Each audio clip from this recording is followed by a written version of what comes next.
been here.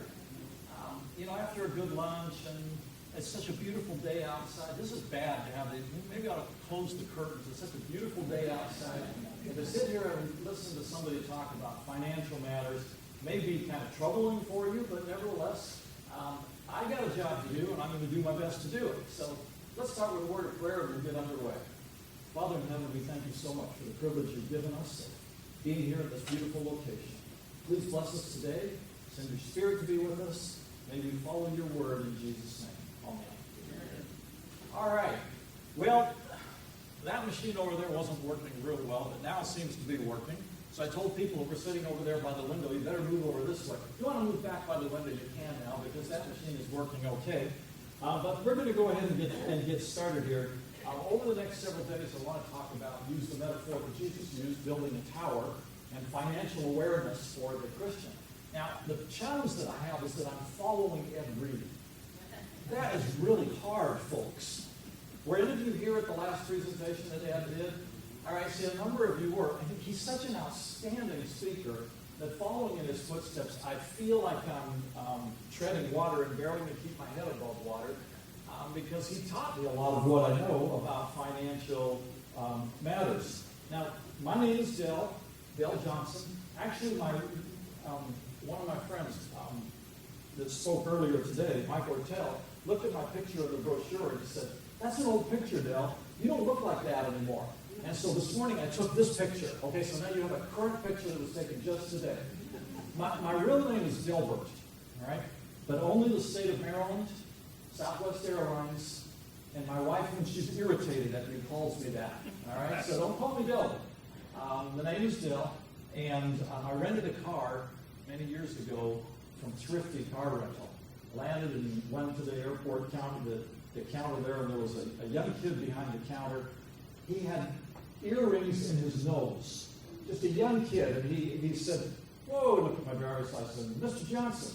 He said, "Your first name is Dilbert." And I said, "Yeah, that's right." He said, "Man, your parents must have really hated you. My parents didn't know me when they named me that. But I go by Dell, so if you have any questions as we're moving along, please refer to me as Dell. Otherwise, I'll fear that you are upset with me." Now, I don't have handouts. I'm not going to make handouts for you. After the end of this presentation, after the end of Friday's presentation, when I get back home, I will put on our retirement website the slideshow that I've used for all the presentations. So you can go on there and you can pull it down and you can look at it to your heart's content. All right, so you don't have to carry paper home with you. Is that a good thing? Yeah, I saved some trees, and so we'll go from there. A little about myself, and very, very briefly, I was born to missionary parents, born in Indonesia. I cannot read my own birth certificate. Right? It's in Bahasa, Indonesia. And I spent the first 17 years of my life living in Asia, and I went to school in Asia, then I came home, completed my education, got married, and went back to Asia again and worked for 17 more years. So 34 years of my life I've lived in Asia, working for either a child of missionaries working for the church or working for the church as a missionary.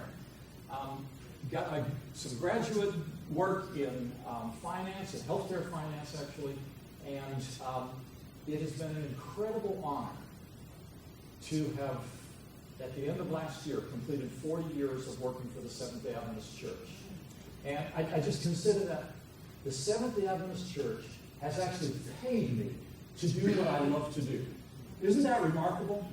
And for the last 20 years, my focus has been primarily helping people do long-term planning, particularly in the retirement employees of the church working in the retirement office there. We manage a little over about $2.1 billion in retirement assets, and that's the kind of thing that wakes me up in the middle of the night. I think, gee, that's somebody else's money that I have the responsibility of managing. But that's my responsibility, that's what I do, and so when the conference asked me if I would talk about retirement, I said, sure, that's a great idea. I love to talk about retirement. They said, no, not just retirement. I want you to broaden the subject a little bit. Well, that got a little out of my comfort zone. So I've had to do a little bit of work, but here we are today. Now, the very first presentation I want to talk very specifically about an interesting concept, and that is it appropriate for an Adventist Christian to do financial planning. This could be an interesting discussion, somewhat controversial. I remember hearing about the Adventist pastor that near the end of his career, he had wanted to have a boat for his whole career. Loved boats. They'd never been in a district that had water. And so finally called the conference and said, move me to my last district. It's got to have a lake. So they did. They put him here where there's a lake like this. And he immediately went out and bought a nice little sailboat. Just a little sailboat. Adventist pastor can't buy a fancy sailboat. So he bought just a little sailboat. And the county told him this is a brand new boat. He had to name the boat. And so he named it. And he got one of these stencils at the hardware store, pasted it across the back, painted, and he was just tearing that off when the first elder came down to congratulate him on the purchase of his boat. Because he had wanted this boat forever. He named his boat the Desire of Ages. All right? He just wanted it for so long. Well, the church went berserk. You know how churches can be sometimes. And some of them said, we don't care what the pastor calls his boat. And others said, no, you can't call it the Desire of Ages. And pretty soon the calls to the conference started happening. And so the conference called them and said, you know what, we don't care what you name your boat, but we care about your church. And this is splitting your church up. So change the name of your boat or find something else to do the rest of your career. Well, nobody explained it to him that clearly before, so he changed the name of his boat. And the first elder came down to thank him for his consideration, just as he's tearing off the stencils of having to rename the boat. Of course, you understand, he named the boat The Great Controversy. Right? It's a great name for something that caused so much controversy. Well, the whole concept of financial planning can be controversial to Adventists because you get this kind of mixed signals from the Bible. A lot of mixed signals from the Bible. So many scriptures, we'll look at some of them here, that talk about financial planning. And then Jesus says, what? Do not worry about what you will wear. The lilies of the field, the sparrows. And so you get these mixed signals from the Bible. Do something for me. Now you're sitting up here by yourself, so you and I are going to have to do this. But the rest of you, find somebody that you're sitting. There, would you come over here and just, okay. What I want you to do is turn to somebody that's near you. I want you to give them a really big smile, shake their hand, all right? Do that right now. Look at them, give them a really big smile, shake their hand, hang on to their hand, okay? Now I want you to look them in the eye and say to them, I really don't like you very well. All right?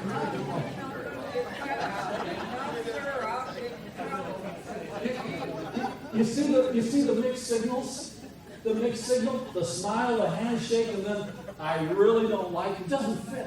And Scripture seems to have this challenge, and people face this with the mixed signals. And so, you remember this wonderful ad not long ago? I've got to see if the sound is going to work. I have it turned down a little bit. See if it doesn't work. Whoops.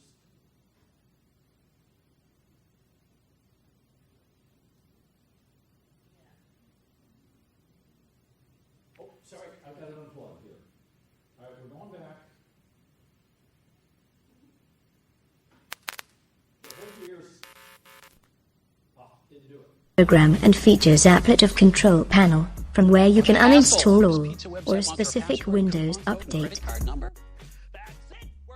You can even uninstall the latest preview build of Windows 10, and can revert back to the previous release.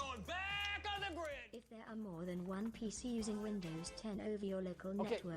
You remember that ad? You've seen that ad? And so, now we're really in trouble. That's my beautiful wife.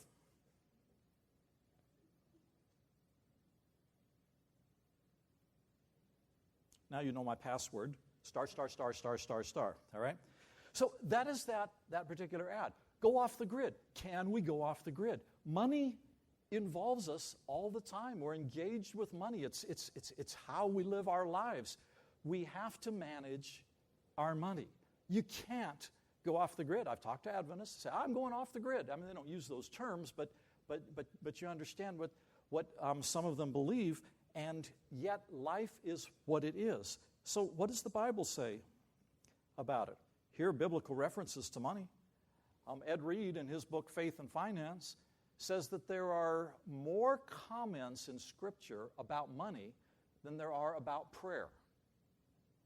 There's over 2,000 comments about managing money, your awareness of money, your attitude towards money. There are a lot of them. You could spend a long time going through each one of these and pondering them.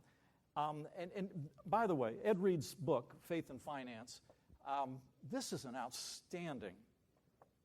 It's not the kind of book that I find that I read from beginning to end.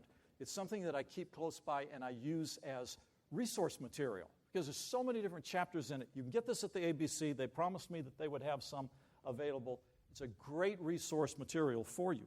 But all of these different scriptures, for instance, here's one, Proverbs 13:11. Dishonest money dwindles away, but whoever gathers money little by little makes it grow. There's a proverb, all right? You can see the concept. You grab the money somehow, dishonestly, and people that do that tend to see the money dribble away. The Bible says you really should focus on growing your money little by little. Another scripture is Ecclesiastes 7:11-12. I love this one. Wisdom is better when it's paired with money. Now this is, you won't find this particular version in your King James version, all right? Wisdom is better when it's paired with money, especially if you get both while you're still living. Double protection, wisdom and wealth, plus this bonus, wisdom energizes its owner. That's from the Message Bible. Money and wisdom together. People that have money and don't have wisdom, they usually end up getting in trouble. People that have wisdom but no money, well, they have their challenges as well. So, now I knew that I'd probably be in trouble by bringing this picture here to Panther country, but this is Ed Reed. That's not Ed Reed. Ed Reed is the author of the book. My notes died on me. Thank you, Ray Lewis. Famous linebacker for the Baltimore Ravens.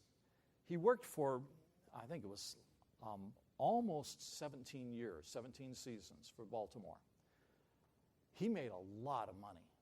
During that period of time, he earned approximately $75 million. Now, when he retired, after a career that spanned almost 2 decades, he was able to be wise. He has retained that money, and he helps young athletes who struggle with this whole concept. All right? He still's got $45 million, according to resources I've looked up. His current salary per year is $7 million. So Ray Lewis, he's in pretty good shape. He's done a good job. He had that spike of income, but he managed it well. You know who that is? Mike Tyson. Very good. Mike Tyson, heavyweight boxer. He earned $300 million in his career. He spent a lot of it. He had pet albino tigers. He gave his wife for her birthday a bathtub that was coated with gold. It cost him $2.3 million for a bathtub. In 2003, he filed for bankruptcy. It went through. How do you burn through $300 million in a period of time like that? One of the studies has indicated is you get these young athletes, and an athlete in the NFL, an athlete at other places, many of them, their careers don't last more than about 3 years. And they get a contract with a multi-million-dollar contract. And one of them said, well, the league had me sit down with a J.P. Morgan financial advisor. All right? And he said, it sounded just like Charlie Brown's teacher. Do you remember Charlie Brown's teacher? All right? Wah, wah, wah, wah, wah, wah, wah. He said, I didn't understand what they were saying. I had no clue about what they were saying. Wisdom and money. All right? They weren't together. And so these young guys get a lot of money early on, and so many of them end up after their 3-year career is over, or after their career is over, in deep trouble. So let's talk a little bit about money and happiness.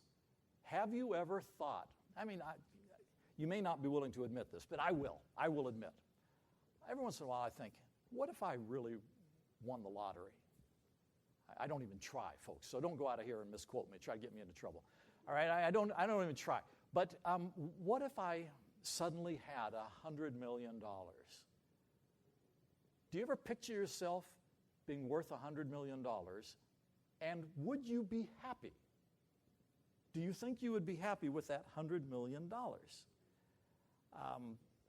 Ma, Pa, and Junior lived in West Virginia.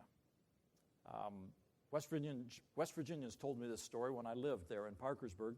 And they told me about Ma, Pa, and Junior that lived in the mountains of West Virginia, south of Charleston. And Junior was ready to turn 12. And so Junior and Ma and Pa got in the old pickup truck, and they were going to take Junior into town. First time to see the huge metropolis of Charleston, West Virginia. So they got in the car, the old truck, managed to get it started. It rode down the old rough roads and finally got to the highway, drove up into Charleston. They had managed to make a reservation at the Holiday Inn. The Holiday Inn at that time was the only building of any size in Charleston. It was 10 stories high. And they pulled into the parking lot, and Pa hadn't been in town for a long time. Pa said, Ma, you stay in the truck here. Junior and me, we're going to go inside and just check the place out. So they went inside, and they looked around. Oh, my, they'd never seen anything like this. I mean, they were from the country. And so they saw the chrome and the wood paneling and the glass and the shiny floors and everything. And they looked over, and there was an elderly woman that was walking across the lobby of the hotel. And she had her walker. She's walking across the lobby, and she went up to a paneled wall, and she pushed what looked like a little doorbell in there, and a little door opened up, ding, and she went inside this little bitty room, and ding, it closed again. And Pa and Junior looked at each other. What is this? And after a while, there was a ding, and a beautiful young woman came out with a bright, beautiful red dress, and she sashayed out the door, and Pa turned to Junior and said, Junior, quick, go get your Ma. You know, what would it take to make us happy?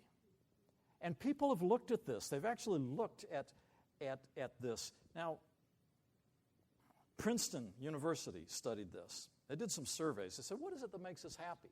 And they did surveys with people and tried to evaluate, what is it that makes people happy? And they looked at your satisfaction, your general fulfillment or personal satisfaction, and they surveyed a lot of different people. And you can see the curve there. They said that as people's income, annual income goes up, you get through the survival mode, you get to the comfort, and then you get to the luxuries level, and it seems that there's a tipping point at about $75,000 of income per year. Isn't that interesting? $75,000. At that point, additional income actually turns the other direction and makes you less happy. You get into what is called there the overconsumption mode. You start buying stuff that becomes a burden rather than happiness. Now I look at this and I think, that wouldn't happen with me. If I get up there, I would just keep enjoying greater satisfaction. But human nature is what human nature is. So I was talking at lunchtime with my wife about this. I said, what do you think about that? She said, I watch the Housewives of Atlanta, the Housewives of Georgia. You ever watch that program on television? I hope you don't. It's a terrible program. Real Housewives. And so she watches that, and she watches these very wealthy women and how unhappy they are. It's just miserable. You know what really makes them ticked is when the nanny quits. I have to go and hire another nanny. When I moved to Maryland, one of my friends told me, Dale, now you're moving to Maryland, you need to, and let me give you some housing advice. I work in Montgomery County, Maryland. Montgomery County, Maryland is one of the 5 most wealthy counties in the country. Very high costs of living in that county. He said, when you move to Montgomery County, you're going to be tempted to live out a ways. Don't do it. He says, buy a home in Montgomery County. I said, well, you can't afford it. He said, buy a house you cannot afford. Why would I want to do that? He says, buy a house that'll just stretch you to make the mortgage payments. Because he says, this is what will happen. Inflation will push your wages up, and before very long, you'll be able to afford the mortgage payments. And secondly, the value of the house will skyrocket, and it'll be a great retirement plan for you in the long run. I am so glad. The guy still works where I work. And every time I see him, I think of that bad advice he gave me. And I am so glad that I ignored that advice. Because what has happened to that? Value of housing, have they gone up? What about wage inflation and fairly static. And so I'm so thankful that I moved 2 counties to the north to a house that I could afford. And what a difference it has made for us. So every time I say, he's still my friend. I consider him my friend. But don't go to him for advice on buying a house. All right? You understand what I'm saying? And so this curve, Princeton says, and again, Ecclesiastes, the scripture, Ecclesiastes 5, verse 10. Whoever loves money, what? Never has enough. Whoever loves wealth is never satisfied with that income. The curve is an interesting curve. I think you have to consider where you live. $75,000 may be nothing for those who live in New York. It may be survival. For those who live in Manhattan, I have a friend that has a tiny little apartment that's about 400 square feet in Manhattan, and I think she pays somewhere in the neighborhood of $6,000 a month for rent for that apartment. So $75,000 may be survival there, but it's interesting that there comes a time when those who are wealthy turn the curve and it goes back down, and additional wealth does nothing for them as far as general happiness is concerned. New York Times did a survey asking people about life satisfaction. Went out and talked to a lot of different people. One particular survey they did was people that had an income of $25,000 and people that had $55,000 income. And then they asked these questions about satisfaction. And the ones that had only $25,000, they said, what do you think your satisfaction would be if you had $55,000? Oh, they said, our satisfaction would double. But when they actually did the study, they found that the ones with 55 only had 9% higher satisfaction. So they're going up that curve, still going up the curve, but the diminishing returns of satisfaction and joy comes there. So I'm discouraging you, right? Don't go out and try to get rich. Doesn't seem to do a lot of good. I have some chocolate here. All right? I'm going to give you both, since you guys sit in the front, you get the chocolate. I'm going to give you a piece of chocolate, all right? There you are, all right? Now, if you come back on Friday, my last meeting, I'll give you another piece of chocolate, all right? However, in the interim, I'm going to give you the whole bag, all right? Now, I want to tell you, I have to get these back, by the way. I borrowed these from my wife, and she's not happy about this. You won't come back with all of my candies. Here's what's going to happen. He's going to be happy with the candy that he got. And he's going to kind of look forward to coming back on Friday and getting another piece of candy. He's going to be happy with the candy he got, but he's going to get a piece of candy every day between now and Friday. When he comes back, what's the difference? He's arguing, please, give me my candy back. You may have the one I gave. You may keep that one, but I got to take the bag back. All right? Even John D. Rockefeller was asked, how much money do you actually need? First American billionaire. He said, just a little more. Always needs just a little more. Forbes did a study there was a company that did a study one time and said the Forbes 400 richest people, Forbes 400, wealthiest 400 people in the whole world, asked them to answer surveys about general happiness. And they took those same surveys and took them to the Maasai in Kenya and to the Inuit people. I wonder if that's supposed to be Inuit people. I think it's the Inuit people, not the Intuit. Anyway, it's the people in Greenland. Now, the Maasai, the Inuit, they don't have running water. They don't have indoor plumbing. They're very poor people. But they ask them basically the same questions. Now, how they do that with people that don't read and all of that, I don't understand. But they did this study, and they found that basically the 400 wealthiest and the Inuit and the Maasai had the same level of general satisfaction and happiness. It just appears that while money can certainly do some things for you, it does not. Steve Martin said this, I love money. I love everything about it. I bought some pretty good stuff. Got me a $300 pair of socks. Got a fur sink, an electric dog polisher, a gasoline-powered turtleneck sweater, and of course I bought some dumb stuff too. Steve Martin's a funny guy, but you see, you go out and we buy some of the things that we buy, and it just, why did I buy that? Have you ever gotten totally unexpected money? Somebody gave you something that you just did not expect, you didn't have it in your budget, and what did you do with that? There was a lady that was doing a study for the New York Times, and Laura Ackman, And she went out and she handed out $20 envelopes with a $20 bill in it and 2 different sets of instructions. So she gave to you, she gave you an envelope that said, here's $20. Do something for yourself, something special. Get a pedicure. No, get a pedicure, all right? Do something special for yourself, all right? Then she handed out $20 to you, and she said, do something for somebody else. And then they did a follow-up for those people. You know what? There was no comparison in the joy and the satisfaction between the two. The people that used the $20 to do something for somebody else were so much more satisfied, so much more filled with joy over that $20 than the people that went out and did something special for themselves. Isn't that interesting? Even little kids get this. Even kids get this. Here we are. You know what these are? Goldfish. All right? These are mine, not my wife's, so I can share these, all right? They got some kindergartners, and they handed out the goldfish to the kindergartners.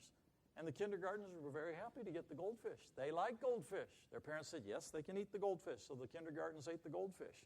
But then they brought out a little toy monkey puppet. And they said, you want to share your goldfish with the monkey? And then they've watched the kids. And they got so much more joy out of sharing with the toy monkey than they got from just eating the goldfish themselves. You know, human nature is an odd thing. One of the things that some people say, and we'll talk about this a little bit tomorrow, is that financial planning is 80% behavioral and 20% financial. You and I can sit and we can talk about financial planning, and we can say, well, this is the logical thing we should do. The challenge is motivation and discipline to actually do it. That's what is the hard part. And so in my work in retirement, I've had vendors come up to me and Mr. Johnson, I have a wealth builder model for you. Look at this plan. It gives me this glossy form, and it's got all kinds of ways to increase my wealth. And I've got several of these up here. Wealth builder. You just Google the word wealth builder. All kinds of companies have wealth builder models. I have to tell you, folks, as a Seventh-day Adventist Christian, I understand what they're saying. It's actually the biblical concept of slowly building your assets over time. But it doesn't gain any traction with me. I've got the wealth thing taken care of. Someday I'm going to walk on streets of gold.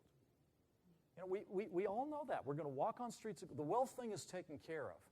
I would like to suggest that during the next few days we're going to focus instead on a prudent plan. I think that that's biblical.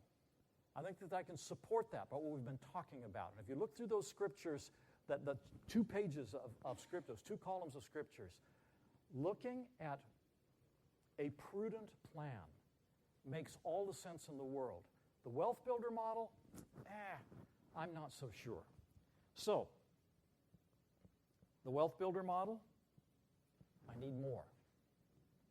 I use it to buy stuff. I want to be financially independent. I don't know if it was you that said that to me when I came in here. So you're going to teach us, now somebody in the room said, so you're going to teach us how to be financially independent.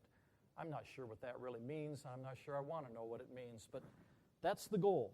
And when I reach room temperature, I want to be able to hand off my money to my kids. I want them to be better off than I was.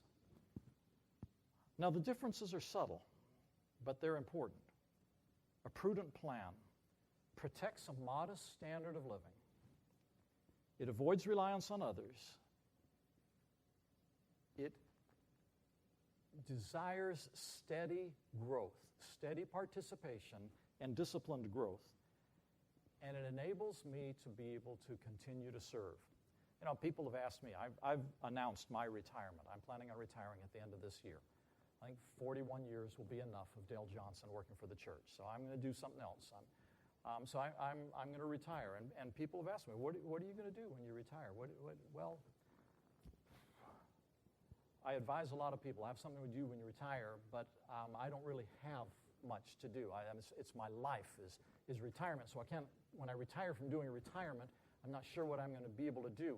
But what I look at is I want to be able to maintain my standard of living in retirement. I want to be able to have a good health care plan for my wife and I in retirement. I want to be able to, you know what, when the little Crest Lane Adventist School, which is across the parking lot from the Westminster Seventh-day Adventist Church that I attend, when they need to raise money for their third grade computer lab, I don't want to be so strapped that I can't participate and say, here's a new monitor for your third graders. I want to be able to do that. I want to continue to be able to participate in the mission of the church that I have grown to love over these 41 years that I've been working for. Does that make sense to you? Does that resonate with you as you look at the wealth builder? I don't know. Sure, wealth is nice, but it just doesn't seem to resonate with me. So, Luke 14:28.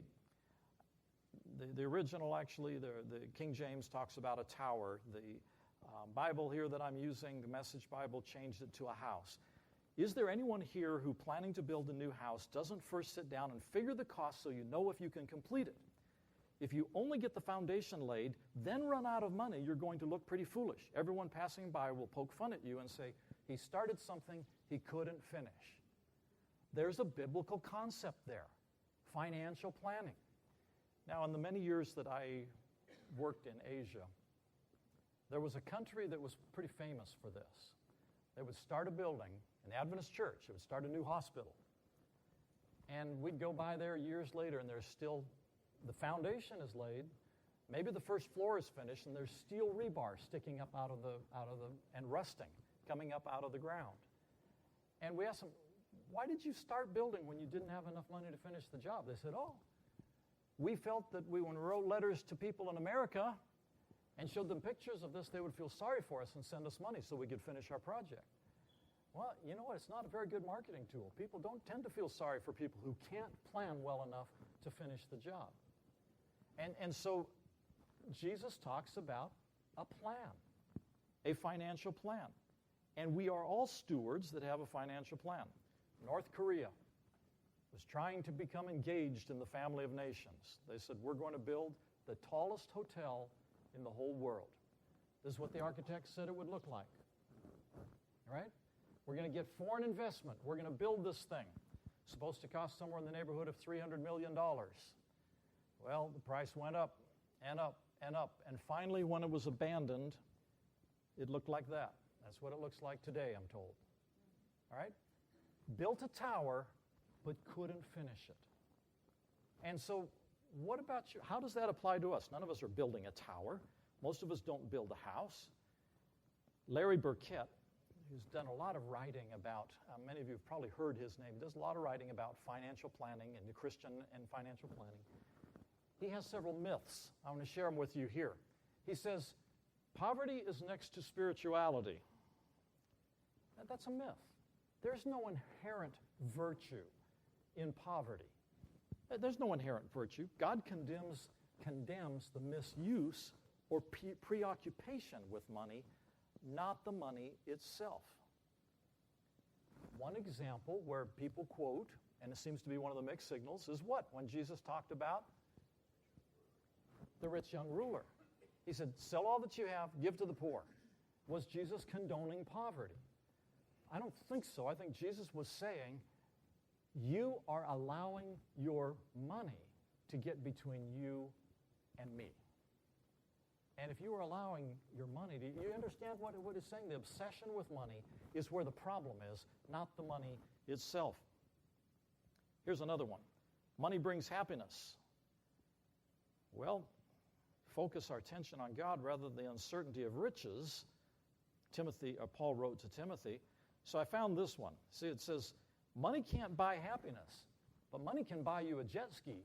Have you ever seen a sad person on a jet ski? Well,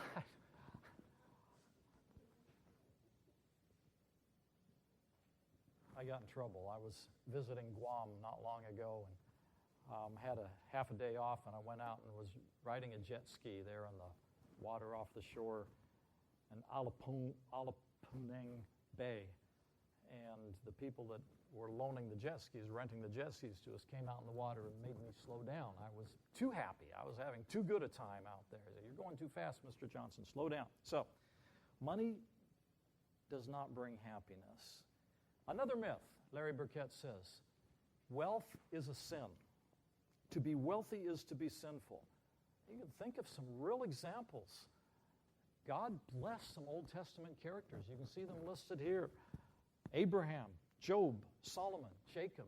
Blessed them with great wealth. And as long as they used it wisely, it was appropriate and well cared for. Money is the root of all evil. You've heard that one. What does it really say? You see the difference? You see the challenge? It's the love of money that is the challenge, is the root of all evil. It's an obsession with wealth. And that is, of course, a very real problem with many people that become so obsessed with building wealth. I have a friend, he heard me make a presentation about saving money in your retirement plan. Save that extra little bit. Put it into your retirement plan. And so that's what I'm passionate about. I'm passionate about people relentlessly putting a good amount into their retirement plan. And so he heard me saying that, and he was on a trip, and he saw a little gift shop somewhere. He was traveling internationally, and he saw this and said, "Oh, I want to buy that gift for my wife." And then suddenly he remembered. He said, "But Dell said I have to give that to my retirement plan instead." So he came home without the gift. And he felt really bad about that. Well, that wasn't what Dell said. We're looking at a prudent plan. And so the myth, money is the root of all evil. No, it's obsession with money that keeps us from doing things that we should be doing.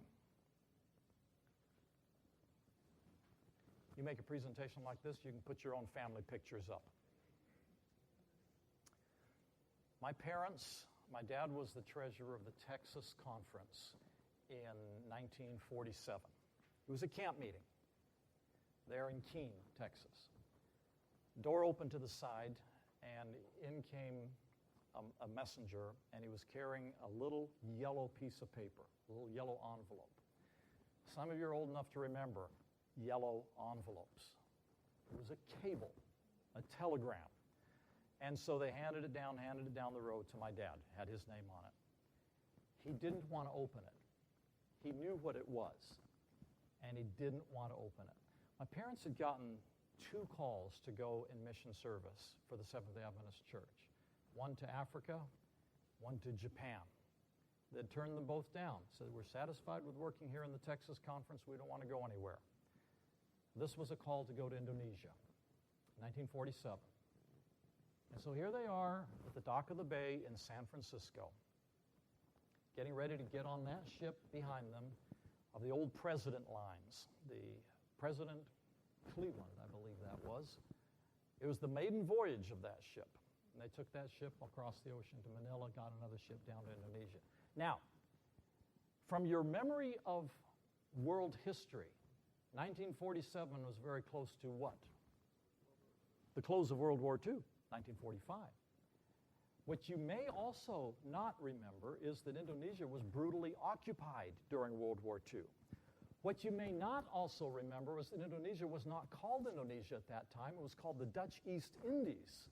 It was a colony of the Netherlands. And the Indonesians were fighting for their independence.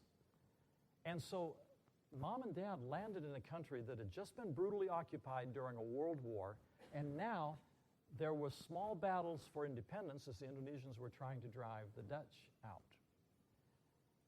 And my dad came home. I wasn't even born then. This was my sister, my older sister there. She was 18 months old when she was there. And by the way, when missionaries went overseas at that time, they were expected to go for 5 years. My sister was 18 months old. She didn't see her grandparents or her cousins or any other family members until she was, almost 7. And so they were ready. They went overseas, and they landed in this country. And my dad came home after they'd been there maybe just a few months. And he said to my mom, he said, "Merle, I don't think we're going to go on our first furlough." First furlough was scheduled for 1953. And Mom freaked out. She said, "Harry, what do you mean? We're all going to be slaughtered? What's going on?" He said, No. He said, "As I look around me and I see the evidences of man's inhumanity to man, I believe with all my heart that the Lord will not allow time to continue. Jesus will come before our first furlough. We will spend our first furlough in heaven." Dad believed that with all his heart. All right? Didn't happen that way. 1953, that's our first furlough. That's me. I was born in 1953. There in front of that beautiful, the most elegant commercial aircraft ever built, the old Lockheed Super Constellation, triple-tail, beautiful airplane, flew around the world on that. And 1953 had come, and Jesus had not come. My dad worked for 10 more years in Asia. Moved back to the United States. Jesus had still not come. A few years went by and Dad retired, 1980. Jesus had still not come. And then a tragic event occurred, and my sister, there, Sherry, in the left-hand picture, drowned in a tragic drowning accident in Oregon. And now she's gone. And Jesus is still... Folks, parents should never have to bury their children. That is just a terrible thing. That's an unnatural thing to happen. And Jesus has still not come. Mom was 3 years younger than Dad. We knew that Mom would outlive Dad. She would take care of him in his old age and would outlive him, but it didn't happen that way. A few years later, Mom had a stroke and passed away. And so Dad was about 90 years of age, and I talked with him one time. I said, Dad, are you disappointed? He said, what do you mean? I said, you're disappointed. I said, Mom told us, Dad never told us this story about 1947. Mom told us this. I said, Mom told us that in 1947 you believed with all of your heart that Jesus would come before your first furlough. And Dad said, yeah, I did believe that. I said, so are you disappointed? My dad was always very cool. He didn't get upset easily, but he got a little irritated at me that day. He said, why are you asking me this dumb question? He said, I expect the Lord to come when he decides to come, and I trust him to do so at that time. I said, are you unhappy? I said, Sherry's gone, Mom is gone, Ron and I live far away, and travel a lot, I travel a lot. He said, I have decided that every day that the Lord gives me, I'm going to treat it as a gift from him. Right? Now, that's quite a testimony. And I'm hoping that when I turn 90 years of age, and I'm going to make 90, folks, I'm planning on making 90, so the Lord delay is coming. I'm going to make 90. And if he doesn't delay his coming, I'm still going to make 90, all right? So when the Lord comes, he's going to find me faithful, and I want to be one of that group that is translated without seeing death. But when I reach 90, I hope, if we're still on this earth, that I will have the same testimony that my dad had. And it's a great testimony. The reason I raise all of this with you is I want you to think about this. Even though Dad believed with all of his heart that the Lord would come early in his career, yet when he retired at age 65, he was so grateful that both he and the church had made prudent plans for his retirement. A few years ago, there were a group of church leaders that were gathered together talking about finances in the church, and a young pastor stood up in the back and he said, for the chairman, I move that we cash out all of the church's retirement reserves for all the old people. We just cash them out, put that money into evangelism, and the Lord will have to come then. And we won't need the retirement benefits. All of the gray heads in the audience turned and glared at him. All right, that obviously didn't get any traction. So when Dad retired, he had a very modest plan. He and Mom had been very careful. They lived a very modest lifestyle. They controlled their debt. We're going to talk about that Wednesday or Thursday. And they had controlled their debt, and when they retired, their house was fully paid for. They had a modest income from the church's retirement plan. And after Mom died, we moved Dad to Maryland, to a nice little retirement center. He had a little, very small apartment, bedroom there, and then kitchen, dining room, living room, all in kind of one place. And I went there one day and I brought Dad a gift. I said, here is a telescopic duster, Dad. You know the kind that they use for ceilings? I got him a long telescopic duster. He could stand in the middle of his living room and he could get almost the whole living room, all standing in one place. I said, Dad, I need to get you an extension for your telescopic duster. This corner over here is kind of dusty. He said, well, I can walk over there and do that.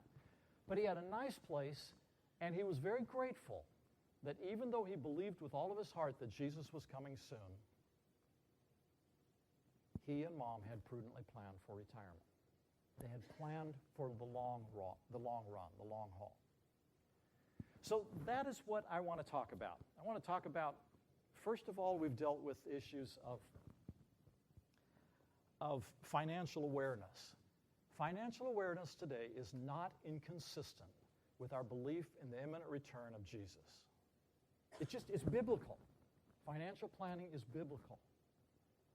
And tomorrow we'll talk a little bit about the retirement word, the R word, retirement. Talk about preparing for retirement. And then we'll talk about a gratitude attitude. Thursday, debt, who owns your tower? Friday, putting it all together. One of the challenges that we as a church have faced is that we have tended to talk, when we talk about financial planning, we've tended to talk in terms of retirement planning. And I think that's where we have made a mistake. Because when we talk to the young people, there are a handful of fairly young people sitting in here, when we talk to a person like you, sir, your eyes glaze over. Because I'm never going to retire. Did some of you that are older, did you ever think that you would still be here when you reached age 65? Did you even consider that? I didn't think I'd ever get married. And so because of that, because we've tended to use the R word and plan for retirement, talk about retirement, we have not talked to our young people about the importance of financial planning more than just in the retirement context. So we're going to talk a little bit about that tomorrow and going on the rest of the way. Now, I've really covered the material I wanted to cover here today, and I'm a little bit early here, so talk to me. Has this made sense? Do you believe my primary statement that it is not inconsistent for the Adventist Christian to do prudent financial planning and at the same time to believe in the soon coming of Jesus? I mean, if you disagree with me, tell me here that this is something that we can talk about some. Yes, sir.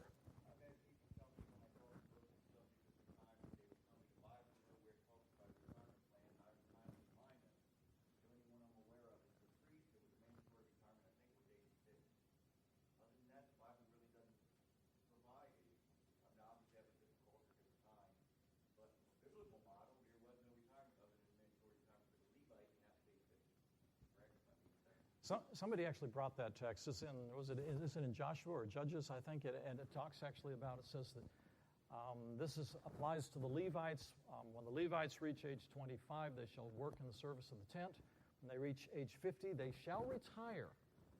But it says they may help their brethren in the tent.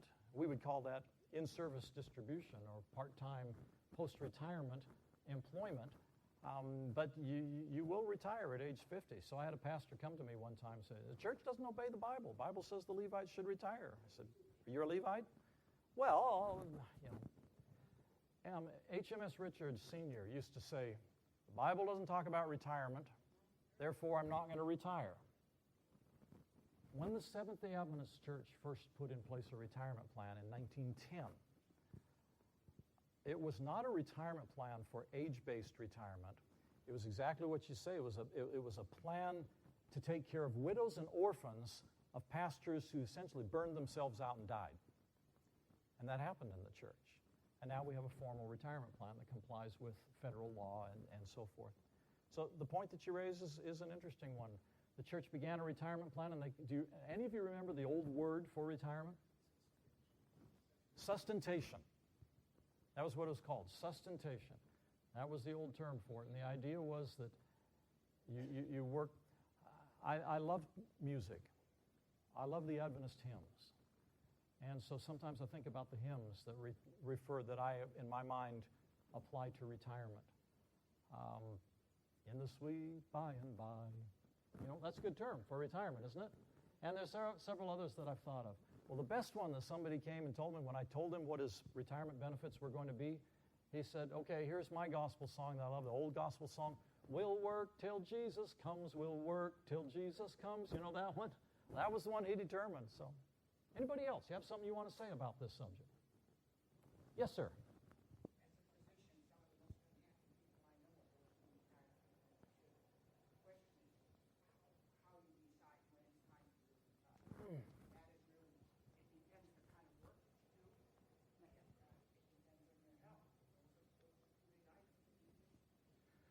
Could you hear what he said? He said, as a physician, some of the unhappiest people he knows are people who probably should have retired. And how do you make that decision? Go ahead. You had something more to add to that? How to... Retired too early. Too early. Well, I think that both can happen. I think that both can definitely happen, but I've talked... At this moment, any given day, we have over 1,000 Adventist employees, many of them pastors, who are well past the normal retirement age and probably should have retired and are frustrated and are frustrating in some cases. And then there are people, like you say, that don't know what they're going to do in retirement, have planned for retirement, are able to retire early, but are unhappy because what are you going to do in retirement? Yeah.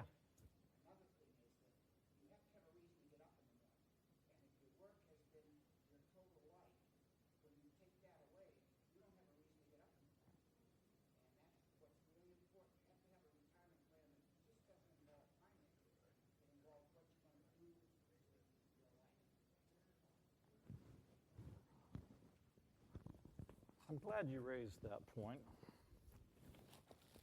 When I was in school,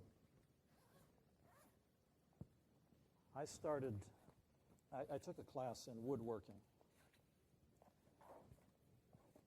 Any of you ever worked with a lathe, a wood lathe? Isn't that fun? I was in school and I took this big chunk of laminated wood, I laminated it, glued it all up, put it in the lathe, and spun it up to high speed. I had my template, and I was going to make matching lampstands for my wife. So I started spinning that thing, and I'm cutting back and forth with the chisel, and the wood chips are flying everywhere. And whoops, I made a mistake, so I had to cut off this end, and then to make it match, I had to cut off this end, so it's a little shorter, but that's all right. I kept going, kept making mistakes, and this is what I ended up with, all right? So my wife asked me the other day, what are you going to do in retirement? What are you going to do, doctor, when you retire and you quit working and you don't have any reason for your existence? What I have to say is, this is useless. It's got such a small bottom, it won't even hold a plant. You stick a flower in there, it falls over. It's kind of pretty. I'm proud of it. I think it's cute. One of the church members of the church that I attend has had the most gracious retirement of any I've ever seen. He was a physician, an oncologist, an ENT oncologist, and he worked in the prestigious healthcare institution, Johns Hopkins, there in Baltimore. And when he decided to retire, he decided he'd worked enough with the soft tissues of the esophagus, and instead he wanted to become a welder. So he took classwork in welding. He has a plasma torch in his shop that can cut 2-inch thick steel plates. What a whiplash. He created, after he closed down his being a physician, he created a business out of being a welder. And people come to him. He's pretty much wound that down now too, but people come to him from all over the Baltimore area and ask him to build gates and fences and fancy things for him. And he does beautiful, beautiful work. So I think the point that you make is a very good one. Long-term planning is not just financial. It's what are you going to do when you no longer have an employer that expects you to show up for work? All right? Good point, sir. Thank you. Well, how did you decide? I mean, you sound very definite. At the end of this year, I'm going to retire. How did you decide when it was that you're going to retire? Are you having any second thoughts? No, I'm not having any second thoughts. I made the right decision. A couple of things. I'm getting tired of traveling. I just came back from a 14-day trip. I was in Guam for a week. I was in Hong Kong. I flew that long stop from Hong Kong all the way to New York. I spent 18 hours sitting in the airplane seat. And I'm tired of that. I'm tired of administration. But I'm not going to stop serving this church. I have determined that I am going to, and the retirement plan wants me to continue to work for them, but in non-administrative role. And so I will go out and talk to people. I love to talk with people.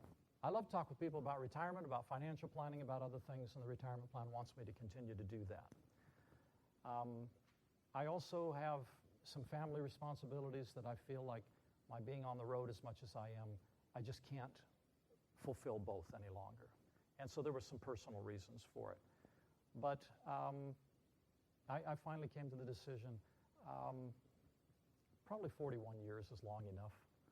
And quite frankly, I think some of my colleagues in the church are feeling the same way. You know, it's time for some fresh blood in here. So any other comments or questions about long-term finance? We're going to talk more about retirement, but Rick.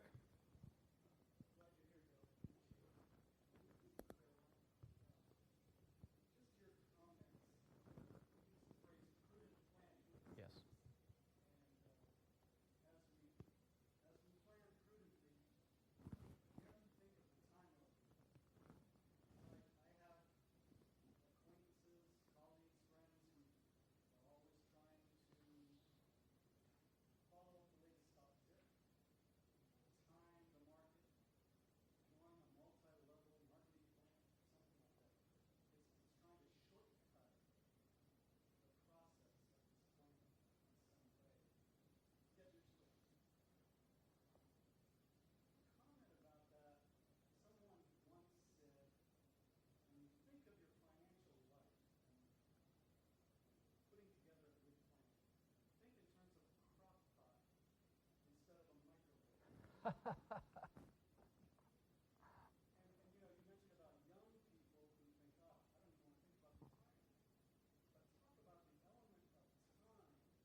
Sir, would you come up here? You in the blue shirt. All right. I want you to come up here. And I want somebody that's somewhat older. Sir, would you come up here, please? All right. I want you to look at these two wealthy people. All right? Right over here, sir. If you don't mind. No, don't go around there. You trip on my wires. Come around on this side, please. All right, so we've got two wealthy people. All right? One of them presumably has built some assets over retirement, probably pretty much over his career, probably has a home pretty much paid for, and so forth. This one here is wealthy in another regard entirely. And what is that? We call it human capital. He has got an incredible amount of energy. Is that right? I suppose. Yeah. You go climb mountains, run marathons. Okay? All right? So he's got a career ahead of him with energy, and we call it human capital. And I will show you later on this week the curves that show these things, Rick.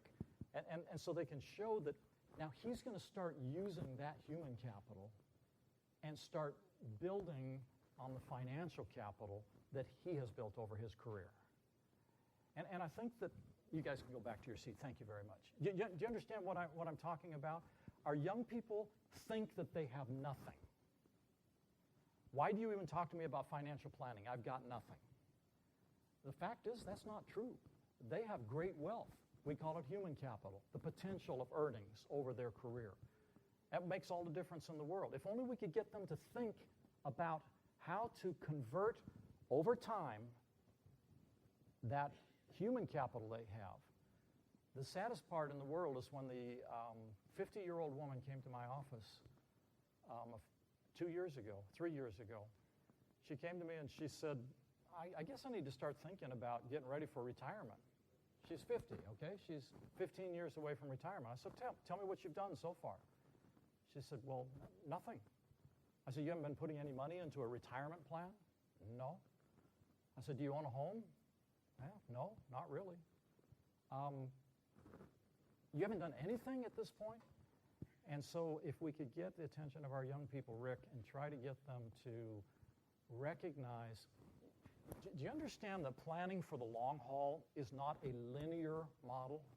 We tend to think of growth of retirement assets or long-term planning to be linear in nature.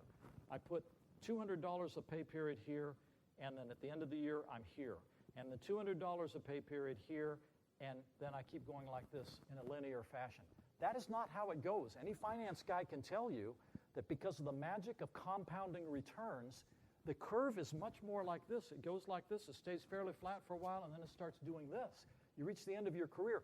If you've been putting it in here, you get this hyperbolic curve, and it climbs very quickly towards the end of the career. But if you never put in that stuff early, you never get to where that curve begins to take off.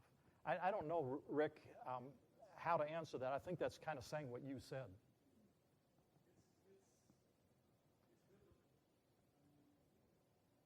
He who grows a little by little will see his wealth grow over time. Anybody else? Yes, sir.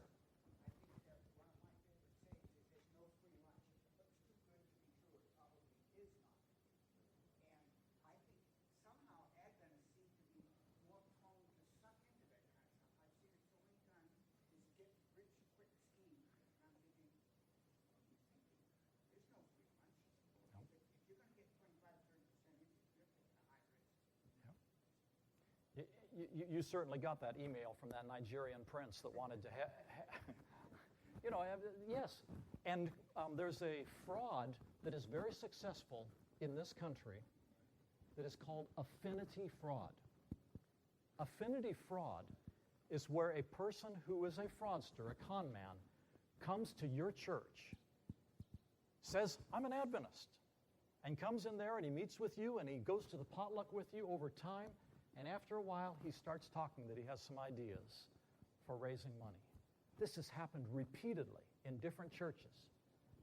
And these people, okay, here's an opportunity. I can only get 2%, 3% out there, and this guy is offering me 9%. Yep.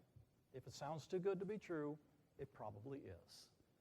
And there have been, even an Adventist church, it's happened in an Adventist church I read about some time ago. An Adventist church members put a lot of money because they got talked into, wow, you can do a whole lot better if you follow my particular plan. The guy took off with the money. It's gone.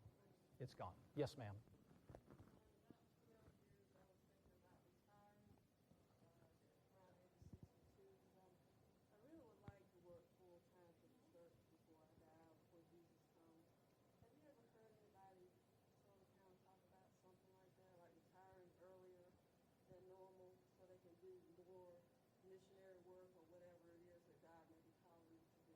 Yeah, the question she asks is, she'd been thinking that maybe she would like to retire early and be able to do missionary work.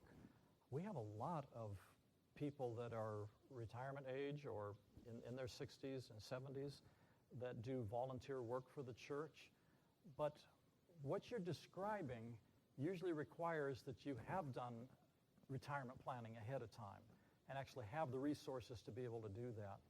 In the Guam Micronesian Mission, for instance, which is now part of the North American Division of all things, we have schools, we have teachers in those schools. Many of them are up there in age.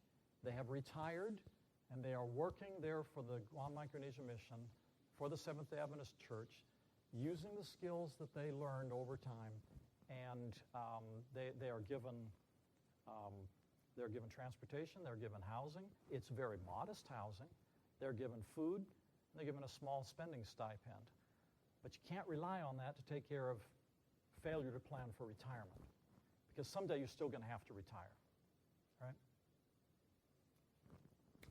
Any other comments or questions? Well, folks, you've been a very responsive group. We're finishing about 10 minutes early here. Thank you for coming today. I hope you'll come back. Don't go out there and say, oh, dear, don't go and listen to it. Go to Ed Reed's. It's better. Okay, well, it is better. Ed is a very, very smart person. But if there's anything that any of you want to ask me personally here, I'm going to stick around for a few minutes before I wrap my stuff up here. But thank you very much for coming.